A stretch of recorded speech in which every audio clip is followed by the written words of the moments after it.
Good morning. Appreciate everybody being here. Coming off of Saturday, what a game. It was everything that Florida State and Miami should be. It was a great game, ton of emotion, a lot of excitement throughout. Kind of a game that we needed. As we've gone through this season, there's been a lot of ups and downs. We challenge our guys and prepare our guys for their response. We talk about that being a defining factor of this program is how you respond in those situations. And from being up early to falling behind, making some mistakes, our guys never flinched, and they played to the end. They battled. I thought they gave great effort. Physicality showed up. Explosive plays, and then to be able to finish the way that we did, it was a special night for our football team. It was obviously a great night for our program. All of our fans, university. I also want to take a minute just to thank our fans for everybody that showed up. It was an unbelievable atmosphere. To all the season ticket holders, throughout this year.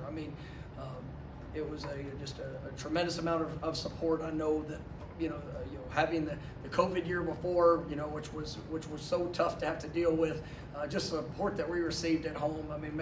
Makes a tremendous advantage for us. It's great for the support for our players, for our program in general, and it definitely brings just a level of excitement that's definitely one of a kind there at Doe Campbell. So it was a wonderful night. Really proud of our players. You saw guys have some of their best games. I thought Jordan Travis was exceptional.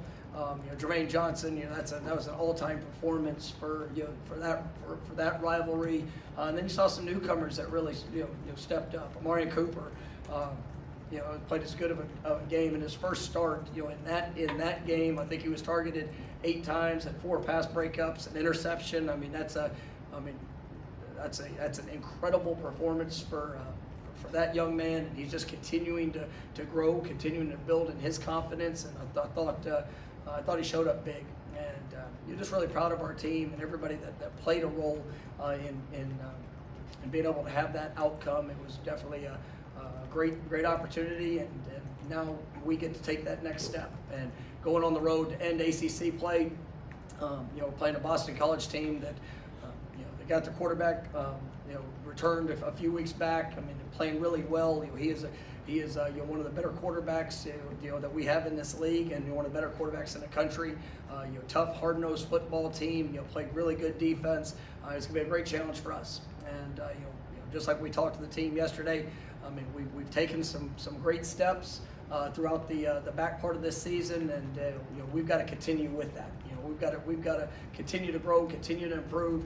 There were still some mistakes that showed up there Saturday that we have to get corrected. And but this team, they believe in what's in front of us, and we're gonna work our tails off this week, and we got to go play our best ball Saturday, there in Boston. But excited for the opportunity, and really just grateful for this past weekend and all that went into it.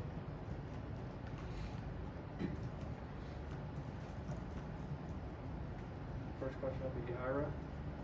We've asked you a lot of times after difficult games what the guys were like on Sunday. What were they like, coming back to work the next day? We had a very energized team, and it was a physical game. There was a full 4-quarter game, and our guys poured everything into it. But what I liked is I thought we came back with a purpose yesterday. You want to enjoy that. You give yourself time to be able to celebrate the victory, but you also have to take the lessons from the game. And that was something that I did appreciate. But good, you're really good eyes in our meetings, and we went out to the field, continued to work fundamentals.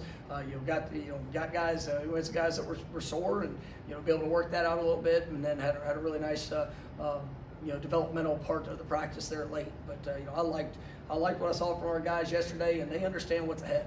And this is you win a rivalry game, and that's big. It's big for the program, but being able to take the step afterwards is something that's critical for us. And we know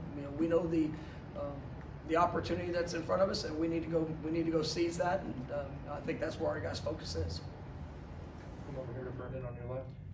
Since Jermaine arrived in the spring, guys spoke very highly of his work ethic and the way he handles himself each day. Now that you've seen the production that he's had and also the way he's working with younger players, I guess, beyond his impact this season, what do you think he will mean to this program years from now after he's gone? Yeah, you know, when your best players are your hardest workers and you know, they can be that example of what it takes. You know, it's huge. It's huge for the young guys. It's huge for the guys that work side by side, you know, next to him. And you know, I think we've got a core group of leaders that have really tried to be that example. And you know, it's definitely. You know, there's a different feel to things when you walk out on the practice field, and you know, you see that work ethic and how that you know translate out on game day, and you know, just the energy, the endurance, the strength, the power, all those things that show up in his game.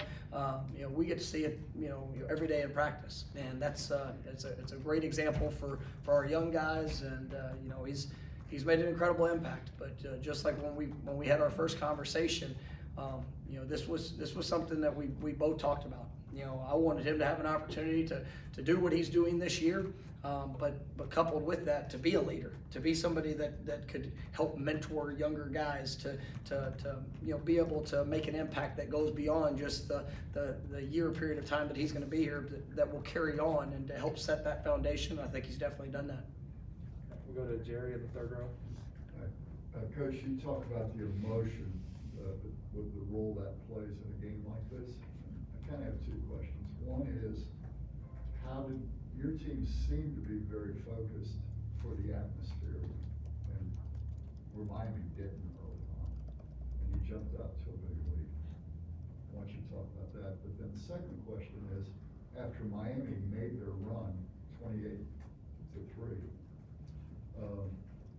you found a way to respond to that run, that swing of emotion. Can you talk about how that happens? Well, you know, at the beginning, you know, that's something we talked about throughout the course of the week, and you know, we knew that you know, it was going to be an emotional game. It was going to be an emotional start, but poise and control is something that's so critical in those moments. You know, you know, we have a team meeting on Friday where, you know, I took about 10 clips and used them as examples of things that we could expect to see. And if we could respond in a positive way or we could respond in a negative way, but where do we want our advantage? And, you know, control, you know, poise, you know, those are things that, you know, could be an advantage for you if you allow them to be. And I thought our guys were very emotional. And but for the most part, I thought we were able to keep that under control to still be able to go out and execute in the moment. You know, as the game went and there was the swing of momentum, and you know, we had some negative plays, some missed opportunities, and you know, give credit to them. They responded. They hit some plays. But you know, what I loved was the sideline. I mean, that's where I always get my feel of, you know, what does it look like? What does it feel like? And you know, there was nobody that was hanging their head. Nobody was panicked. It was just, hey, focus on the next play. Let's go out there and let's respond the way that we need to.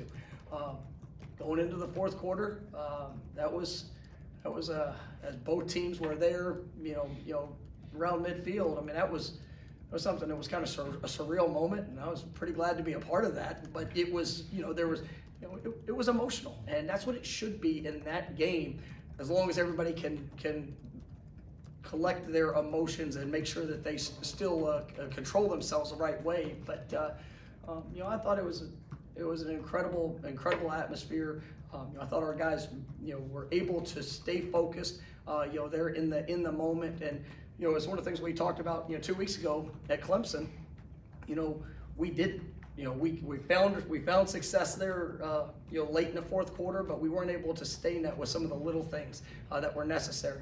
And you know, our guys answered the bell, and that was a big message for our team. Is that no matter what situation that you found yourself in last week, man, you answer the bell, you answer the call. Whether it's you know, field goal team on a 4th and 3 or make a decision to kick a field goal, man, they got to go out there and they got to execute. Defense have to have a stop. They went out there and executed. Offense, 2-minute drive, have to answer the call that you know, whether it's a 4th and 14, man, let's do our job. And all those things stacked together, it just created an incredible finish. And I was really proud of our guys for not getting too high, not getting too low in the emotional swings that game had, and it allowed them to have success. We'll go to the right side to Gene. Hey, Mike, I want to ask you about the fourth down conversion from Jordan to Andrew there. Obviously, at the end of the game, that was huge for you guys. But we've seen that in practice a couple times. But in a game, in a pressure situation like that, for Jordan to come through and have that confidence, what does that say about how far he's come in that environment to make that kind of a decisive throw? And it means everything. It speaks volumes to his growth and his development. And I thought he played his best game. The impact he had in the game. Everybody will always point to what he does with his legs, but you look at the times where he was able to step up into the pocket, wherever he was. He made those decisive throws into tight windows. And 4th and 14, game on the line. You got to make the play, and he just took a great drop. Worked up in the pocket and delivered the ball in a very tight window, and that's the growth that you need to see. And sometimes we get caught up on Jordan's still very young in the process of starting games, and he's been very productive in the opportunities that he's had, and we're excited about what we're seeing from him. But you look at the last 3 games that he's played, and just the efficiency in the passing game has become so much better. Whether it's intermediate passing game, obviously I think he's got a great talent in pushing the ball down the field, but you see the confidence emerging, and for it to show up in that moment was critical. It was a game winner, and that's what you need from your starting quarterback, and you see that confidence that's really starting to come from him, and you'll play in and play out. All right, we'll go to the front row for Kirk. We saw him going to the locker room at one point. Was it an arm or an elbow? Is he good coming into the week? And then how hopeful are you may get a couple guys who I know were close to playing who couldn't go last week, maybe back this next week? We'll see how this week's goes. Jordan was he had took a couple shots, and had there were some challenging moments there in that game, but I was so proud of him, and that's even what makes the finish that much more special, because to say that he was feeling 100%, probably would be a stretch, but he went out there and he was able to focus on the details, on his job, be able to block the other things out, and I fully expect him to be ready to go and have a great week of practice. And then we'll see how it goes with the other guys that were kind of close this past week that weren't able to be full go. But as practice week goes on, we'll get a better sense of that. All right, we'll go to the third row, Corey. Mike, how much does it help? Your 2 big recruiting weekends, I know you can't talk about specific recruits, were the Notre Dame game in that atmosphere, in that game, and then this one. When you're looking at building a class and building a program, how special are those moments? How special can they be to lure in the kind of talent you're trying to lure in? No, it's huge, and it was a busy weekend. We had double-digit official visitors. We had over 100 unofficial visitors.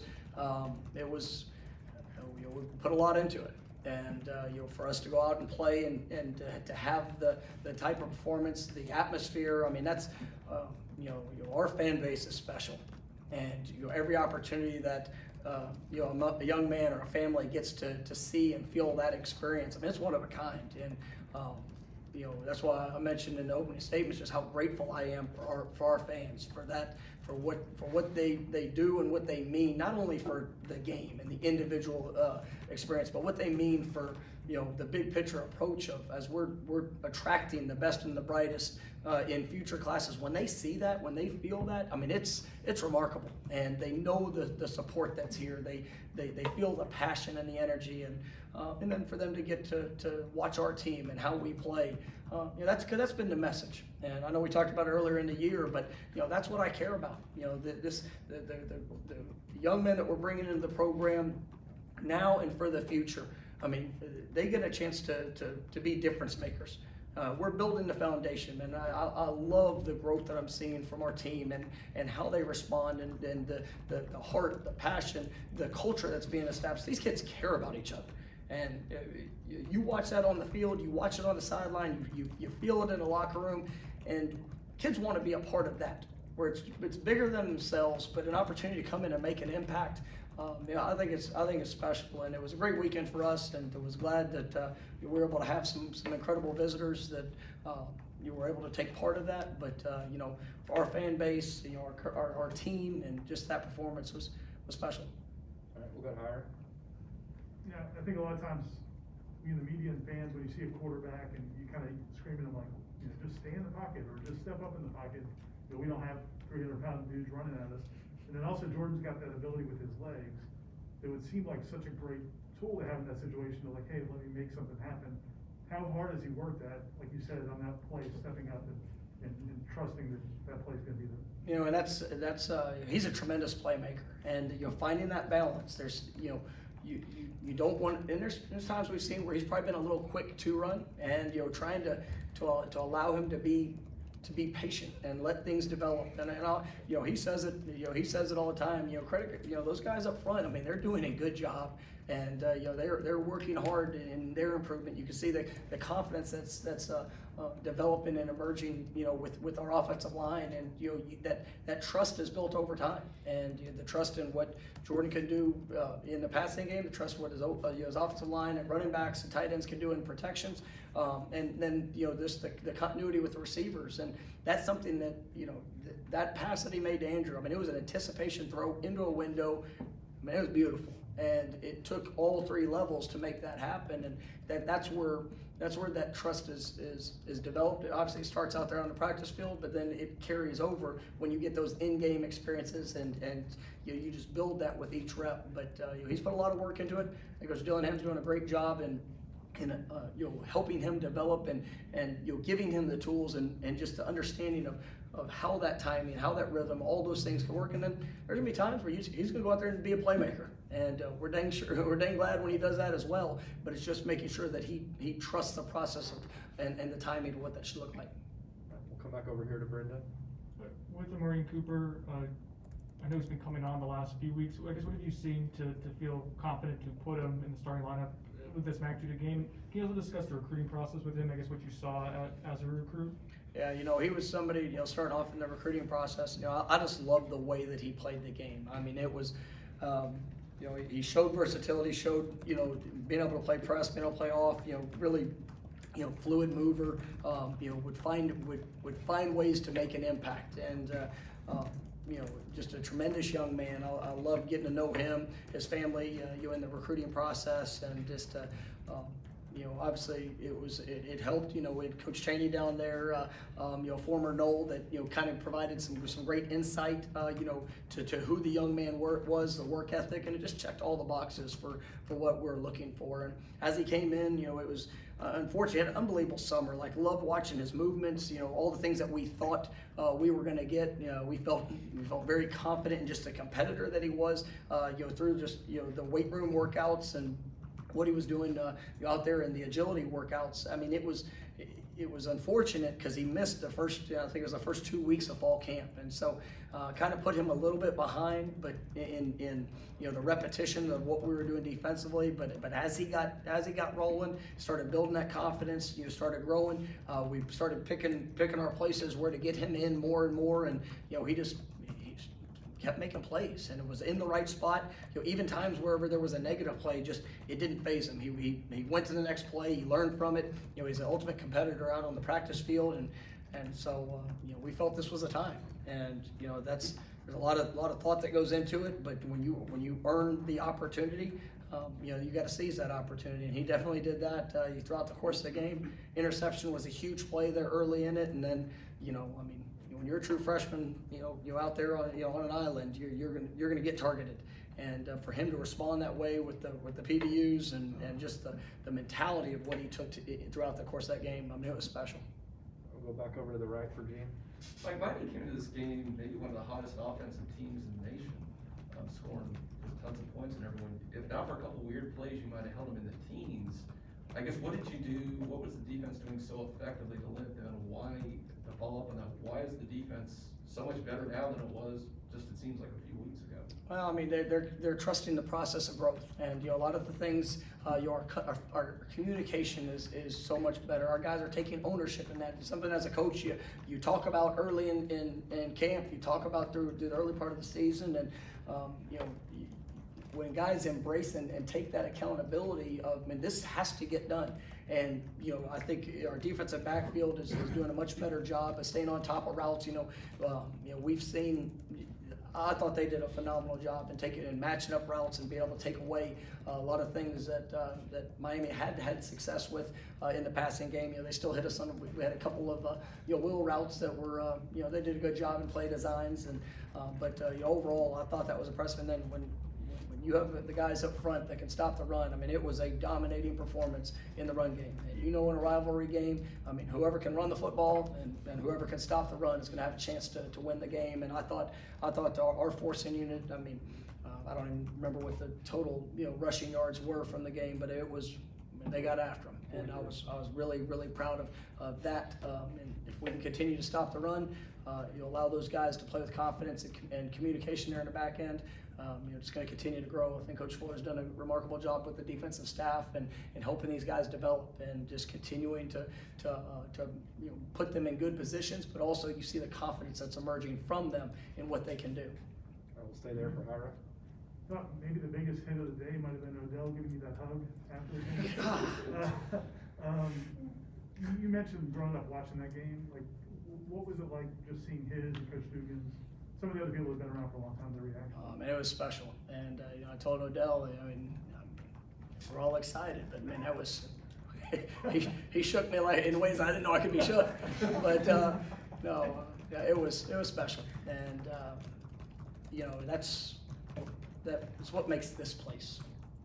I mean, because it's the game, but what it means, and it means so much to our program, to our fan base, but to those players. And we had a lot of former players that were at the game, a lot of former players that got an opportunity to be around our guys, and you see it in their eyes. And coming in after we finished, and that was special. And just grateful for the examples that Odell, Ron, I'll tell you, even Coach Shannon, from a different perspective. I mean, he was pretty jacked up there after the game also. So it was a fun experience to have, but it's one that it's so much more than just the game because of all that goes into it. I don't talk about any other games. There's two that I mentioned. Right, whenever we report for camp, and everything you do for 365 days a year puts you in position to be able to have a chance to be successful. And but your identity, who you are as a program, the heart, the character, the team, those things all have to show up. And when you get that moment, and especially to have a game like that, and it means a lot. All right, we're gonna go two more, Gene. Mike, with all the emotion in this game, like you said, there's one or two games a year where the emotions are just through the roof in this game. And there are some times your guys could have taken the bait, and we've seen it happen in this series time and time again, but your guys never did that. How do you want to be emotional, you want to be excited about the game, at the same point not to lose composure. How do you coach that differently in a game like this? Well, I mean, the guys have to believe, in all reality. I mean, it's one of the hardest things to do is to, in the moment with all the emotions that are swinging, to maintain control. And I think that's one of the keys to being successful in life. And everything we do within our program is, and especially on the practice field in the weight room, we try to push guys to the limit. And where they want to have an emotional response, but maintain control, maintain composure, be able to respond in a way that's going to help you and benefit in the situation. And being a disciplined football team, being a smart football team, that's critical to the success that we have. It's the number one thing we say, man, here at Florida State, how do we want to play? We want to play smart. Well, you can't play smart and be undisciplined. So that is something that we continue to harp on, but I dang sure want them to play passionate. I mean, I love playing this game. I love coaching this game. I love being around. If you don't have passion, then you need to go do something else. But where do you go in the moment? If you get checked, if something bad happens, you get knocked down, maintain the composure in your mind and go respond the way that you are capable of responding, but do it the right way. And I was really pleased, throughout the course of the game. It wasn't perfect. There's still things that we've taken opportunities to even point back to and say, man, we could have been better there. we could have been better in maybe how we handled this. But you know, at the end of the day, I mean, our kids believe, and they are starting to see the value of what that mindset can be and what it can do for them, because it does bring a competitive advantage to being able to achieve success. All right, last one will be Brendan over here to your left. The third down stop you guys had before the game-winning drive on defense that Jermaine hustles from across the field, Duke sticks his nose in there. Just that play, is that culturally what? Absolutely. You're building? I mean, and you're at you trust me, everybody's you know, tired, probably bodies. I mean, it's crunch time in that moment. And when you see the effort, when you see the passion, you see the physicality, you know, you see a will. I mean, the will to win, the will to be able to give all that you have to put us in a position to be successful. You know, we talk to our guys all the time. You know, your hard work doesn't guarantee success. It just puts you in the best position to be able to achieve it. And you know, that's where it has to pay off. And these guys make an incredible investment, but it's definitely you know, an opportunity to showcase the identity of what we want this football team to be. And you know, we're doing a better job of consistently trying to show that, but we still have a lot of work to do. But those are those key plays that you really can point to and say, you know what, this is what it needs to look like. And you know, our guys, you know, they're buying into that. All right, thank you, All right, Coach. thank you guys. Have a great day.